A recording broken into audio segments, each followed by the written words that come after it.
지난해 정부는 노동시간과 임금 체계 개편을 논의하기 위해 미래 노동시장 연구회를 발족했습니다. 5개월 정도가 지난 뒤 연구회는 그동안의 논의를 담은 권고문을 내놨습니다. 가장 주목받은 건 주 69시간제로 불리는 유연 근무 확대였지만 노동시간이나 휴게 규정을 명확히 하는 노동자 보호 대책도 들어 있었습니다.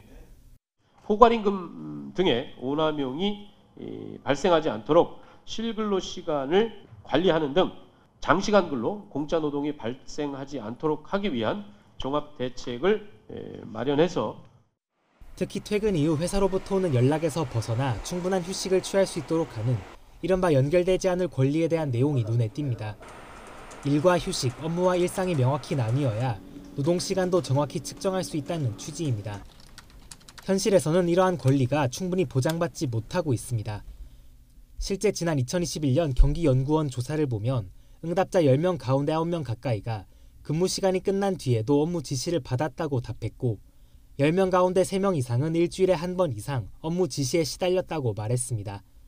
그렇다면 해외는 어떨까? 일부 국가는 연결되지 않을 권리를 법으로 보장하고 있습니다. 특히 프랑스는 50인 이상 기업에 대해 연결되지 않을 권리를 노사 합의를 통해 도출하라고 요구하고 이를 어기면 1년 이하의 징역 또는 우리 돈 500만 원 이하 정도의 벌금형에 처하도록 하고 있습니다.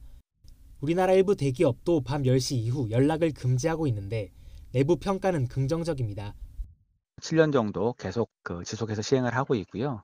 현재는 조직 문화의 하나로 내재화가 되어 있는 상태입니다.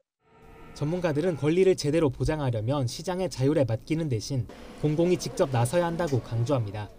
법안 발의가 필요하고 연결되지 않은 권리는 입법 과정에서 입법 예고 기간을 두고 현실에 맞는 가이드라인과 정책 세부 내용을 함께 모색할 필요가 있습니다.